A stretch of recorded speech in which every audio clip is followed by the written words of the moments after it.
Барлықтарыңа сәлем. Бүгін біз жаңа жылдық шығарылымда менің жұбайым Ақбөпе Әбдіраш. Менің жұбайым Тимур Дулатов.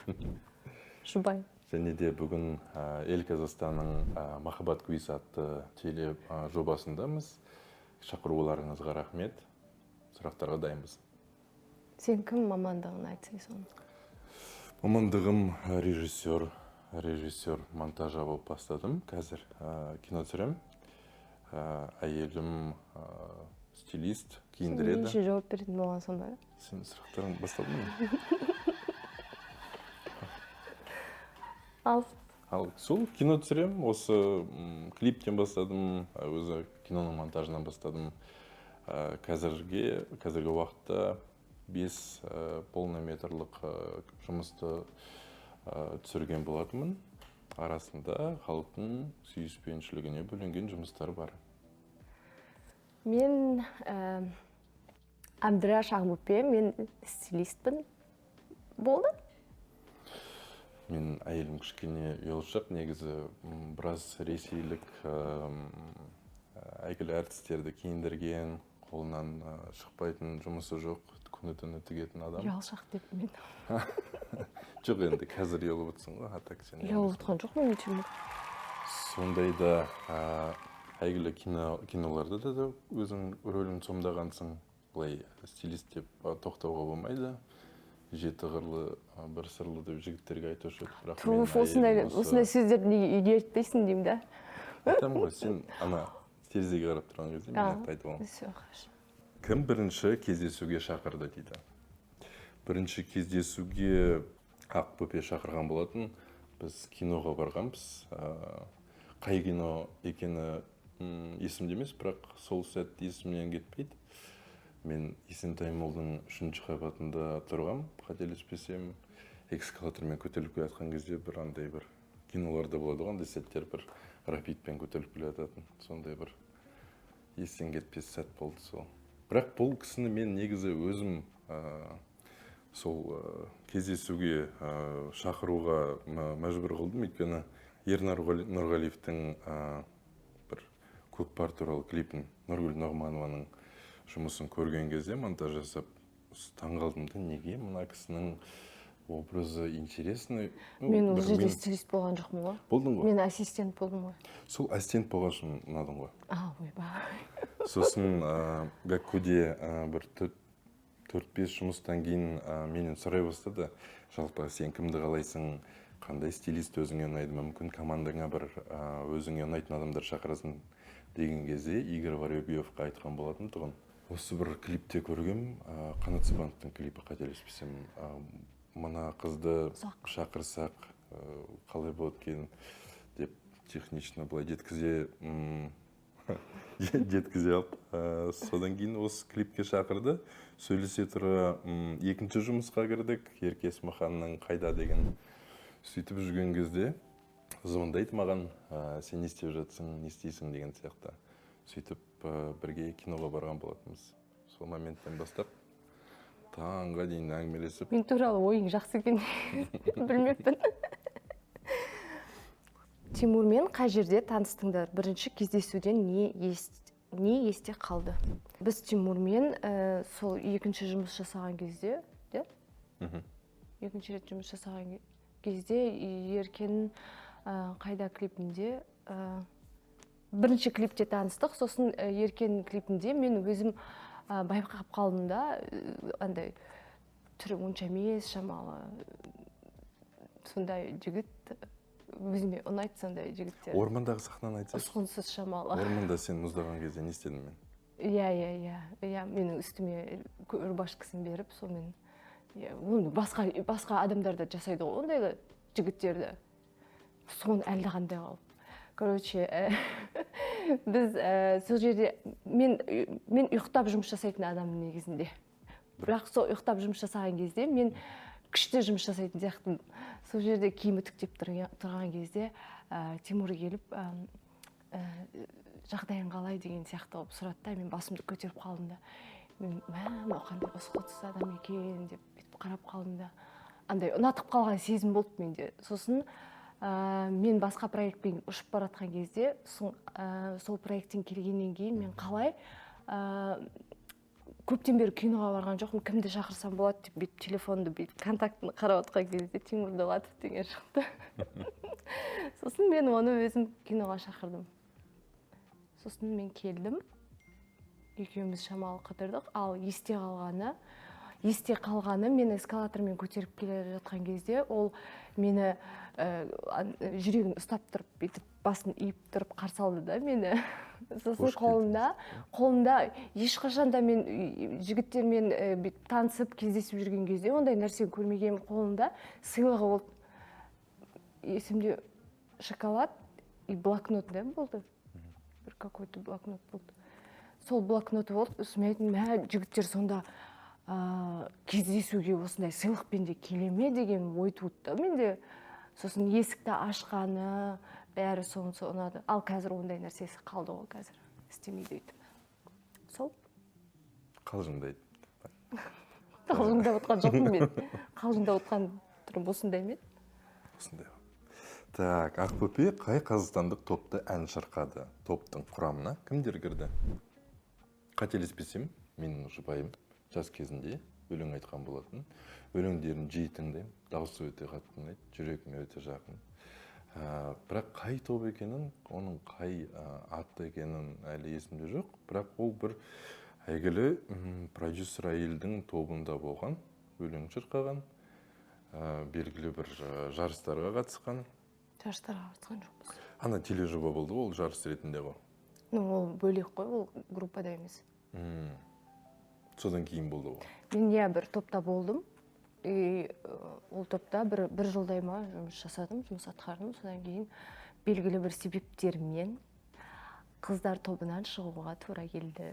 Өйткені Қазақстанда қыздар тобында болу өте қиын. Сол. Жанды дауыс деген жоба, қателеспесем. Қашан бір жобада алғаш рет бірге жұмыс істедіңдер? Біз көбінесе бейнебаяндарда жұмыс жасадық. Көбінесе одан кейін ең үлкен жобамыз бірге жұмыс жасаған және маған өте қиын болған. Ол хотя бы в кино.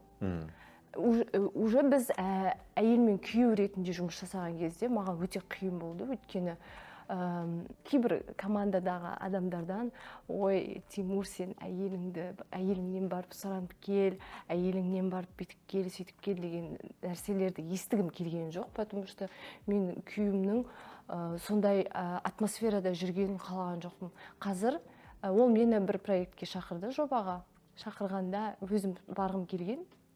Бұл дұрыстап шақырған жоқ, бірақ мен оған отказ бердім. Өйткені мен күйеуіммен бірге бір проектте жұмыс жасай алмаймын. Ол негізінде дұрыс, Тимур, ол негізінде дұрыс. Жұмыста, жұмыстық қарым-қатынас, үйде, үйдің қарым-қатынасы бар. Иә, бірақ екеуміз жұмыс жасамайтын ғой, Құдайға шүкір.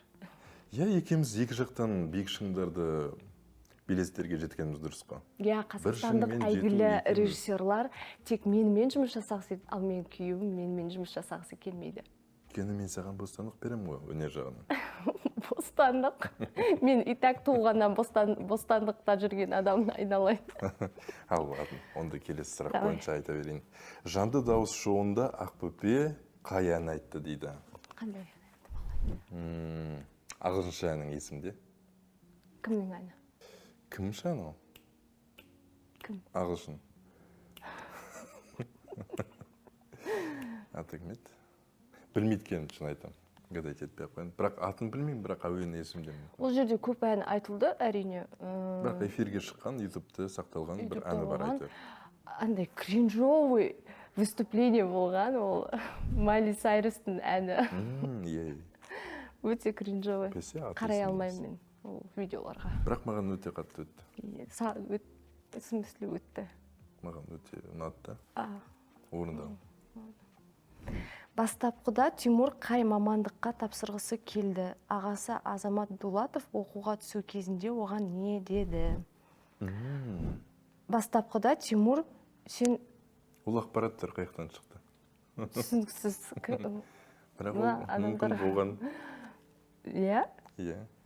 күшті журналисттер күшті жұмыс жасайды екен, иә, редакторлар. Зерттейді ғой. Қандай күшті зерттейді екен.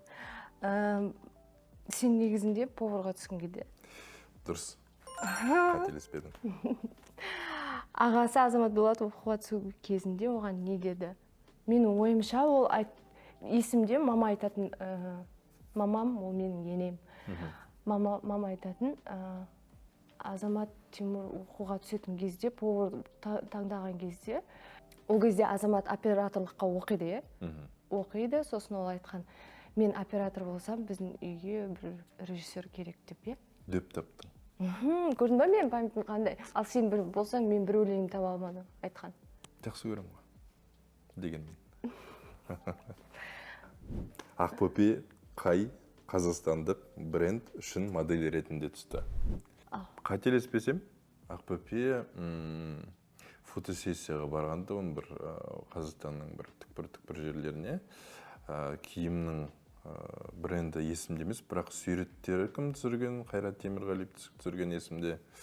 Және де ол суреттер әйгілі ақш-тың бір көрмесінде презентацияланған деп естігенмін.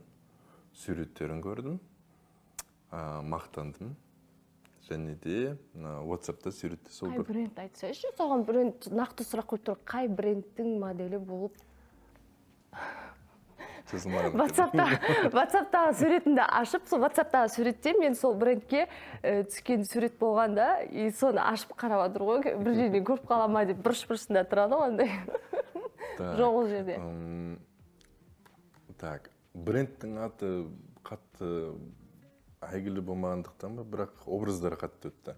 Өйткені образдың тематикалары жердің жалпы адамның омаяна дейді да. Сол вот жердің қалай пайда болған тематикалары, киімдегі детальдар, Бүпенің жалпы өзі Ақтөбенің тумасы болғандықтан мүмкін келбеті кішкене. Сен брендті айтшы, соғыз отқан дейсің, айтшы брендті. Баяғыда деп.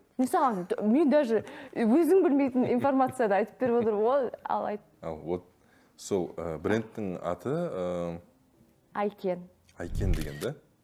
Вообще. Сникерс деп қойса есіме келе түсетін еді да, бір андай көзге түсетін.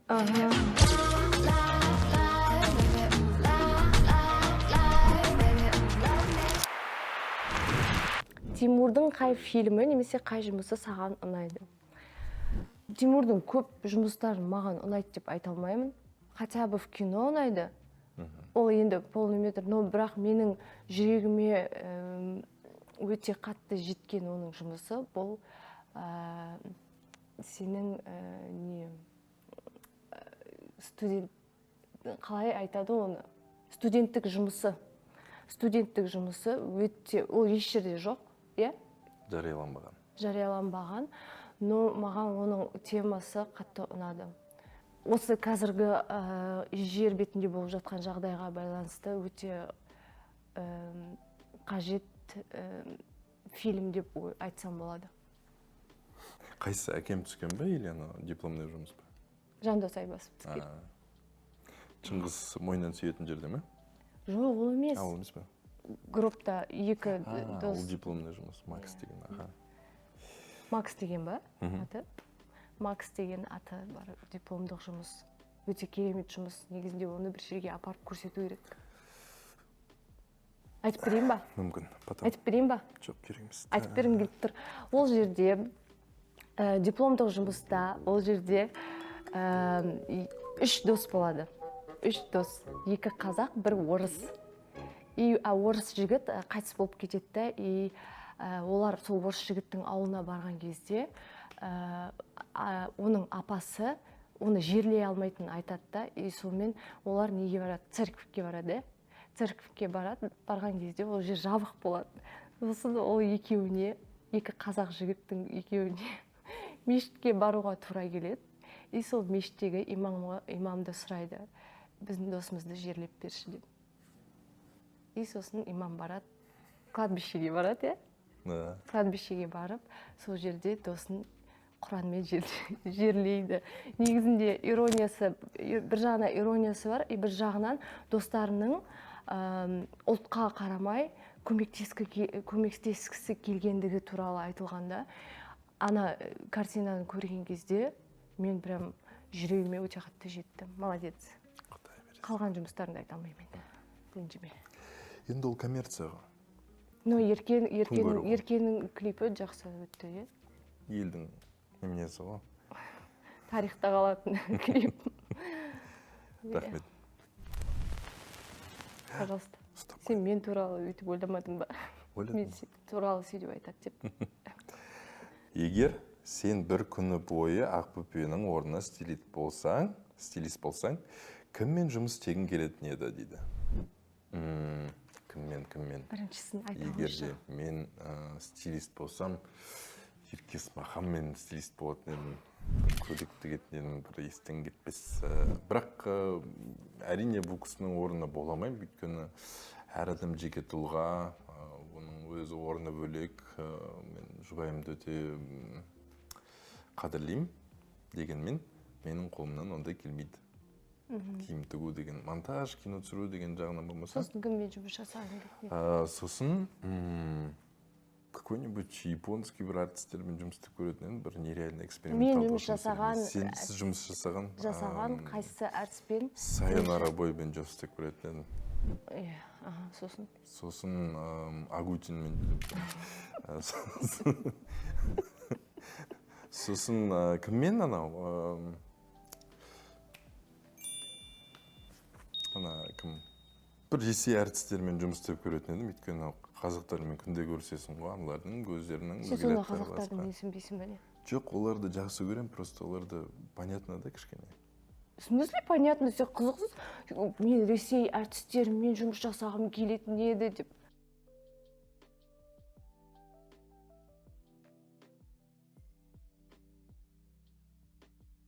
Қазақ артистерін айтып көрсең? Қазақ артистерінен ИК-мен жұмыс істеп көретін едім, 91-мен жұмыс істеп көретін едім. 91-мен жұмыс жасаған жоқпын. Бесеуіне де тігетін едім. Мен 91-мен жұмыс жасадым, бір ағырай.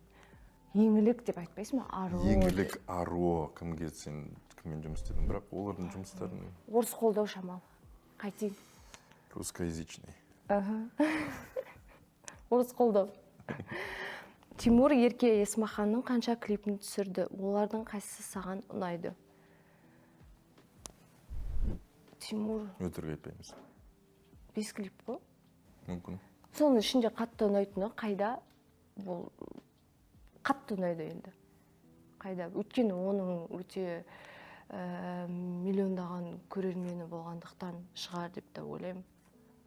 Есте қаларлықтай болған клип болды. Өйткені біз ол жерде екеуміз флиртовать еттік. Может, келесі жұмысты салой беру, флиртовать етіп жұмыс істеп көрсек, может, тағы да бір миллиардтап жинап қалар. Иә, давай көрейік. Сезім тудырады жақсы дүниені. Сол ғой, результат. Иә. Сен өзіңнен сезім тудыруың керексің ғой, сен бір проектте жұмыс жасап сезім тудырмай. Енді бәрі взаимосвязано. Біз просто үйленгенімізге 5 жыл уже екеуміз осылай сөйлесеміз. Ақбөпе екеуің бір-біріңді қалай еркелетіп атайсыңдар? Білмеймін. Бөпе деймін. Ақбөпе деп айтпаймын. Біз еркелетпейміз, бір-бірімізді. Ботақан деймін. Ботақан деймін. Ботақан дейсің енді, бірақ біз еркелетпейміз. Бірақ екеуміз телефон номеріміз, телефонда екеуміздің фамилиямызбен тұр.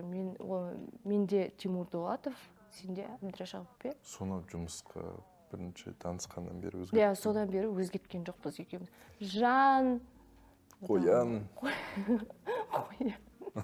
Абрикос деп. Зай деген ондай жоқ екен бізде. Біз өте андай адамдармыз. Сабырлы. Табиғи. Дұрыс қой енді адамның... Адан шақырып болған аты бар ғой. Сол аты бар. Кішкентай қызымыз бар енді, соны еркелетіп айтамыз. Мыңдаған аты бар. Пәтөй, әнчөнай. Айта берсең бітпейді. Сүйрічка. Сүйрічка бар өзі. Сүдук дейді өзі. Өзінің атында айтса сүйік. Сүйік дейді. Сүйік дейді. Мамасын бұпешка дейді. Бұпешка деп айтып жүрсің ғой кездері мені. Маған бірақ ұнайды. Сосын мама деп айтып жүрген шақырымнан бері мамочка дейді. Орыс болып барады. Иә, орыс қой. Ол ұялы телефонның результаты. Ұялы телефонның результаты, кстати, негізінде ұялы телефон балаларға өте қатты көмегін береді. Өйткені менің қызым 3-ке енді толады, бірақ айтып жүрген әңгімелері салмақты да, бір жағынан қарап тұрса. Мен ойламаймын, қалай әр баланың өзіне қалай қабылдауына байланысты шығар ол. Бір күн айтады, құдай кім деп. Үйленгеннен кейін Тимурдың стилі өзгерді ме? Жоқ. Үйленбестен бұрын оның стилі өзгерді. Өйткені бірінші свиданияға кетіп келген шорты мен футболкасын көріп, мен чуть-чуть шамалы ойланыңқырап қалдым. Сосын үшінші бір аптадай бір кездесіп жүрген кезде мен айттым, қалтаңда ақшаң бар ма? Бар деді. Жүр онда, мен сені киіндірем дедім. Сосын бұны киіндірдік. От и до. Е? Сосын да адамдар танымай қалды ғой? Ой, бірақ қазір үйленгеннен кейін шамалы андай болып кетті да, енді менің өз жұмысым бар, бұл еще шамалы салмақ қосты. Дұрыс қой енді. Салмақ қосты, сосын бұны киіндіру шамалы қиындау болып кетті. Но бірақ барынша өзінше тырысады енді. Менің көмегімсіз, бірақ ода чуть-чуть не получается. Мен әр адам өзінің неменесіне байланысты. Мен басқа жағынан күштімін, сен мына жағынан күштісің. Екеуміз бірге қосылған кезде бір целый боламыз.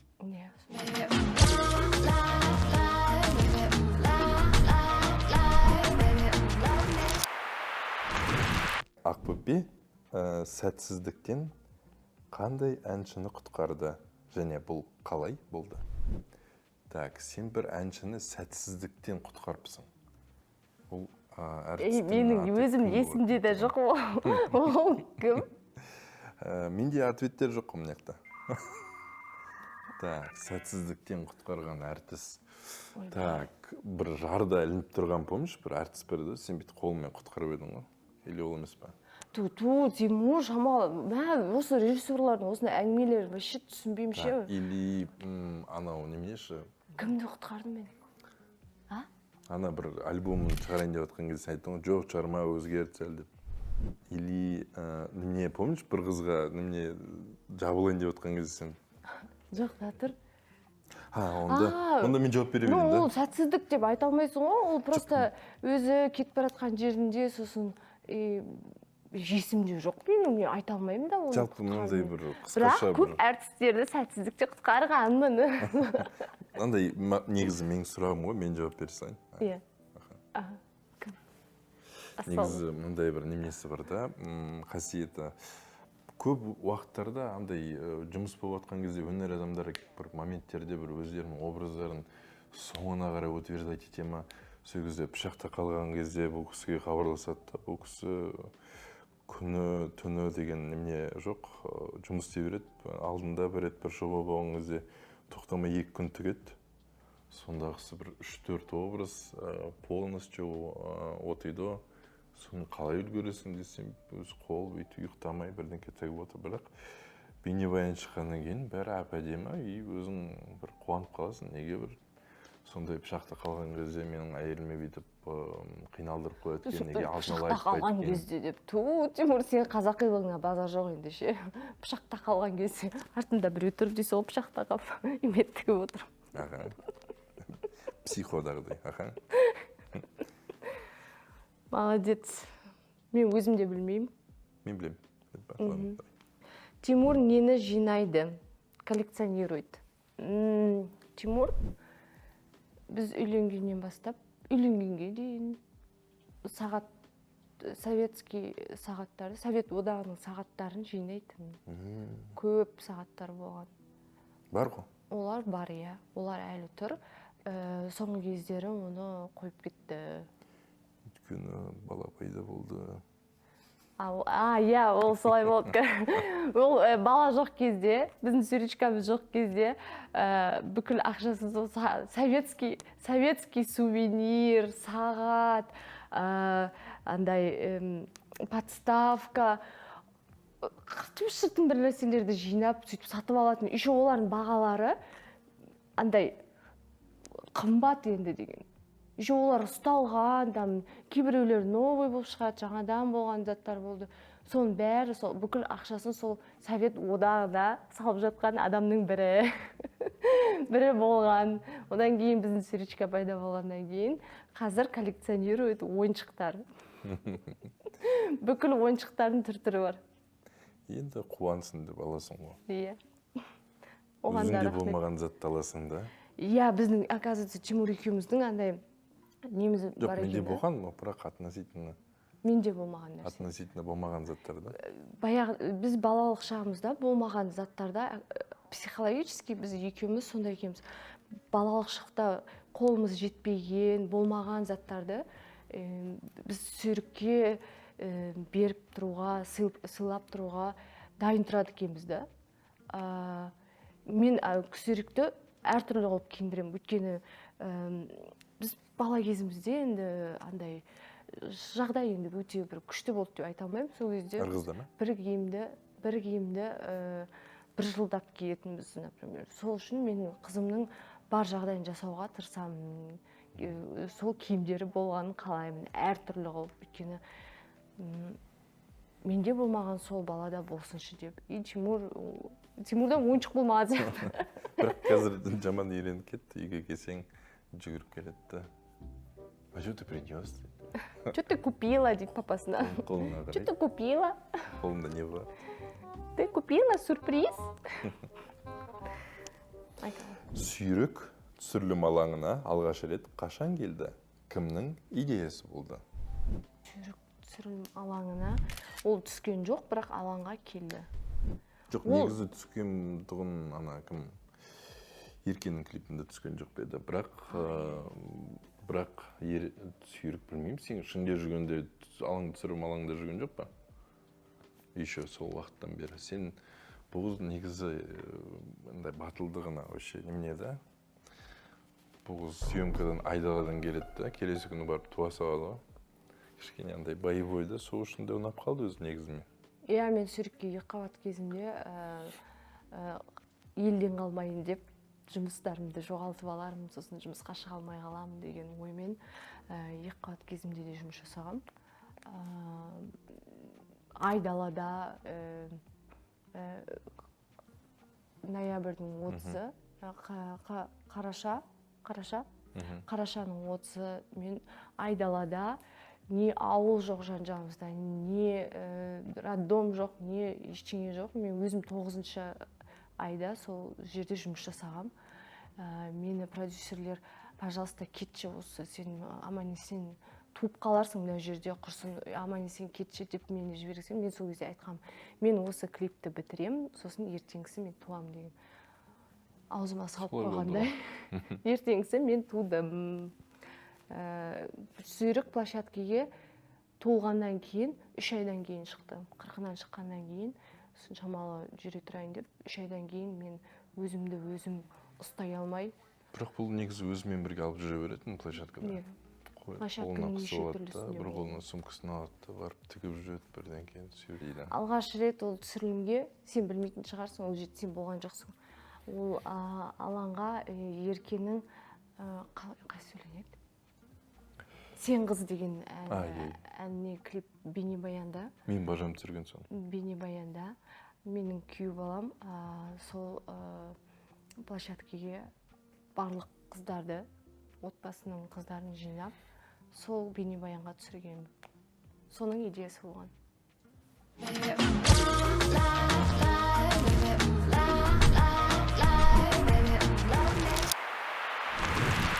Тимур әке атанғаннан кейін бойынан қандай өзгерістерді байқадың? Ешқандай. Ешқандай өзгеріс байқаған жоқпын. Қойшы? Мен байқаған жоқпын сен ешқандай өзгеріс. Сен қалай жұмыста тұрып жүрдің, солай жұмыста тұрып жүрдің ғой? Ана екісе жұмыс істей бастаған. Иә, бойынан жауапкершілік, иә. Бойынан жауапкершілік байқала бастады. Өйткені ол көзінен қан аққанша жұмыс жасайтын болды. Челектер салып жүрмін астына екеуін. О, Тимур, сен сондай приколистсің бар ғой. Пожалуйста, не шути. Әйтпесе қазір күлкіден өліп қалармыз. Жауапкершілік байқалды, өйткені көп жұмыс жасай бастады, үйге қонбай. Бірақ маған сол кезде Тимур маған сенің өте андай мен қажет болды, қолдауың қажет болды. Өйткені мен жаңа тудым, менде андай енді айтпай қояйын, послеродовая деген, депрессия деген ондай Құдайға шүкір болған жоқ. Негізінде болмайды да екен. Қыздар, егер мықты болсаңыздар, ондай нәрсе болмайды екен. Ондай нәрсені өздеріңізге жібермеуіңізге тырысыңыздар, пожалуйста. Сол үшін үйленер алдында мықты әйел алу керек, сол кезде послеродовой деген. Жоқ, ол мықты әйелге байланысты емес. Ол Тимур, ол өздігінен келетін нәрсе ғой. Оны просто сен қалай қабылдайсың, қалай қабылдамайсың. Сен қазір андай неге түспеші, пожалуйста. Петиция жазып жүрер саған. Сол кезде маған сенің қолдауың қажет болды негізінде көбінесе. Қолдауды сезінесің, әрине, өте андай көп қолдау бермей жүреді. И үлкен былай қолдауды бүйтіп шаша салады. Бүйтеді ма? Бүйтіп шаша салады да, и сол жері жақсы, негізінде ұнайды сондай. Еркелетпей бүйтіп. Бір рет, айына бір рет. Вахтовый метод, па? 15 күн жұмыста, 15 күн үйде ма? Қой 15 күн үйде ма? Ладно, 20 күн жұмыста, 10 күн үйде. Сүйрік туылғаннан кейін Ақбөпенің бойынан қандай өзгеріс байқадың? Ақбөпенің бойынан... Әсерлемей айтшы, дұрыстап, пожалуйста. Аналық деген бір махаббат, өзінің бір кішкентай сүйрігіне, кішкене бір қалай өзі изначально мықты болды, солай өзі ответственный болып кетті. Ойлағам тұғым, кішкене бір андай басқа әйелдер сияқты, кішкене бір андай бір депрессияға бірінкеге жүгіне ме десем жоқ. Жұмысқа бір 3 айдан кейін шығып кеттің, бағана сен айтқандай. Өзім қуанып қалдым, өйткені танысқандан бері сондай едік қой негізі. Сен де жұмыста, мен де жұмыста, менің жауабым қазір аузыңызды жауап.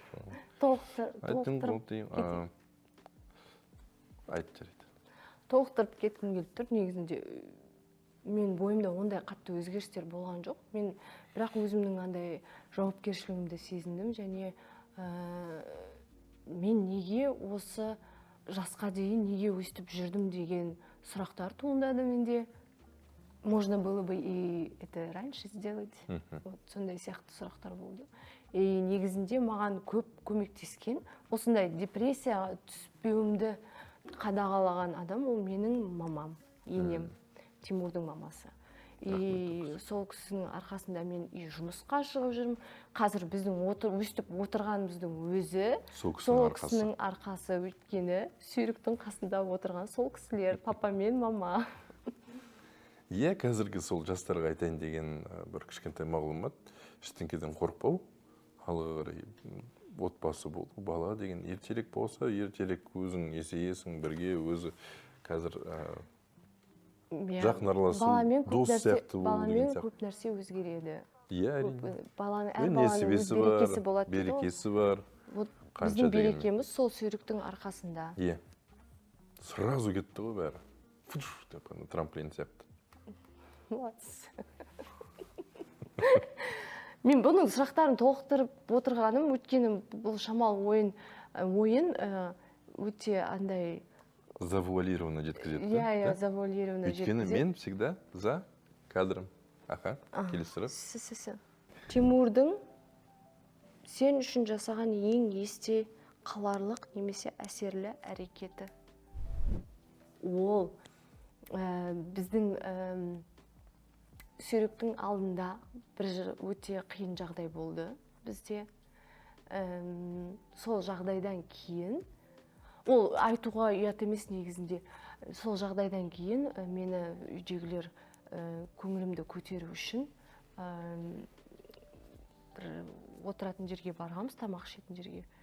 И сол жерде мен Тимурды таба алмай қалдым. Өйткені мен өзім андай депрессияға кетіп бара жатқан жағдайда Тимурдың сол әрекеті мені сол депрессиядан негізінде алып шықты деуге болады. Өйткені мен далаға шыққан кезде Тимур ағасымен жылап сөйлесіп тұрғанын көріп қалдым да, сосын давай сен әйелсің, жинал айтқан кезі болды.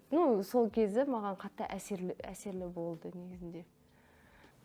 Мен ол депрессияға кетіп қалуым мүмкін еді, егер сол әрекеті болмағанда. Молодец. Бүйтіп күтіп тұрдым ғой сен келген кезде. Резко. Көзіме шаң түсіп кетті деп па. Махаббатым. Ойбай, көптен бері естімеп едім осы сөзді. Ақбөпені жақсы көретініңді қашан түсіндің? Қашан түсіндің? Кеше деп. Ақбөпені жақсы көретінімді енді кездесіп жүрген кезде бір сәт болған тұғын. Қателеспесем, бірінші ай болғанда ғана ма, сол кезде жас кезімде басқа тілді қыздармен кездестім ба, білмеймін, бірінші рет қазақша. Басқа тілді? Ол басқа ұлттың қыздарымен, е? Мүмкін. Бірінші. Соны ұялмай айтып отырсың ба мен көзімше? Жоқ, енді ол деген шындық қой, ақиқат қой. Одан ұялатын ештеңе жоқ. Қашан түсіндің? Бәріне кінәлі қожа дейді ме? Так, оны сол бірінші рет сен мені қазақша боқтаған кезде. Жоқ, не үшін десейші, ана немене ғой? Мені бірдеңкеге уайымдап боқтағанда ма? Иә, сол кезде. Типа, ана немене істедің ба? Мынаны киіп жүрсейші, бірдеңке деген сияқты. Қазақша дедің ғой сен деді. Жоқ, сол қазақшасы. Қандай болған сөз?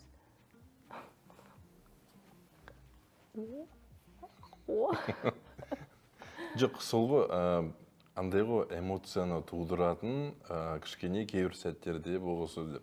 Бірақ ол болған сөздер жақсы, латта, жақсы мәнерде айтылған болса, оны түсінесің. Ешқандай бір конфликтный ситуация тудырмайды ол ешқашанда. Дегенмен сол қазақша боқтау десеген кезде жүрегіме өте қатты жылы тиді. Және осы кісінің маған махаббаты ашылғаны екенін түсіндім сол кезде. Жоқ, күшті, осы әңгімең енді маған ұнап тұр. Андай киношный вариант. Дұрыс қой. Боқтағаннан кейін жақсы көретінді түсіндім. Жоқ, андай ғой, типа бір ауылда болады ғой андай сәттер, бір апасы бірдеңке деп жолға шығарып, бірдің баласы, мынаны неме істемедің бе деп ойлап тұрып, уайымдап тұрып боқтайды да, сол бір атмосфераны сезіндім да. Ол қашан болды? Қашан болды? Сол біз кездескен кезде бір айдан кейін бе, сондай сен уже мындай нормально барьер уже мост бар деген кезде уже атаканы бастадың ғой. Мен ба бастадым? Айпісі мен боқтамын? Конечно, мен бастадым.